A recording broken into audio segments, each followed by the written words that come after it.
Hello viewers, আসসালামু আলাইকুম। আজকে আমরা আলোচনা করব খেজুর সম্পর্কে। হযরত মুহাম্মদ সাল্লাল্লাহু আলাইহি ওয়াসাল্লাম কি বলেছেন। হযরত মুহাম্মদ সাল্লাল্লাহু আলাইহি ওয়াসাল্লাম খেজুর খাওয়ার ব্যাপারে খুবই উৎসাহিত করেছেন। তিনি ইফতার ও সেহরিতে খেজুর খেতে খুবই পছন্দ করতেন। একটি হাদিসে এসেছে, যখন তোমরা রোজা ভাঙবে তখন খেজুর দিয়ে ভাঙো, কারণ এটি বরকতপূর্ণ। খেজুর যদি না পাও তবে পানি দিয়ে ইফতার করো, কারণ পানি পবিত্র। সহিহ মুসলিম। এই হাদিসটি ইঙ্গিত দেয় যে খেজুর খাওয়া একটি উত্তম আমল। খেজুরের কিছু উপকারিতা: খেজুরে থাকা পুষ্টি উপাদান যেমন প্রাকৃতিক শর্করা, ফাইবার, ভিটামিন, মিনারেল এবং অ্যান্টিঅক্সিডেন্ট শরীরের জন্য খুবই উপকারী।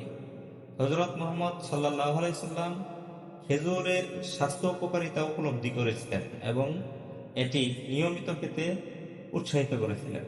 পুষ্টির উৎস হিসেবে খেজুর। হযরত মুহাম্মদ সাল্লাল্লাহু আলাইহি সাল্লাম খেজুরের পুষ্টি গুণাবলীর উপর খুবই গুরুত্ব দিয়েছেন এবং খেজুরকে এমন একটি ফল হিসেবে দেখেছেন যা মানব দেহের জন্য উপকারী।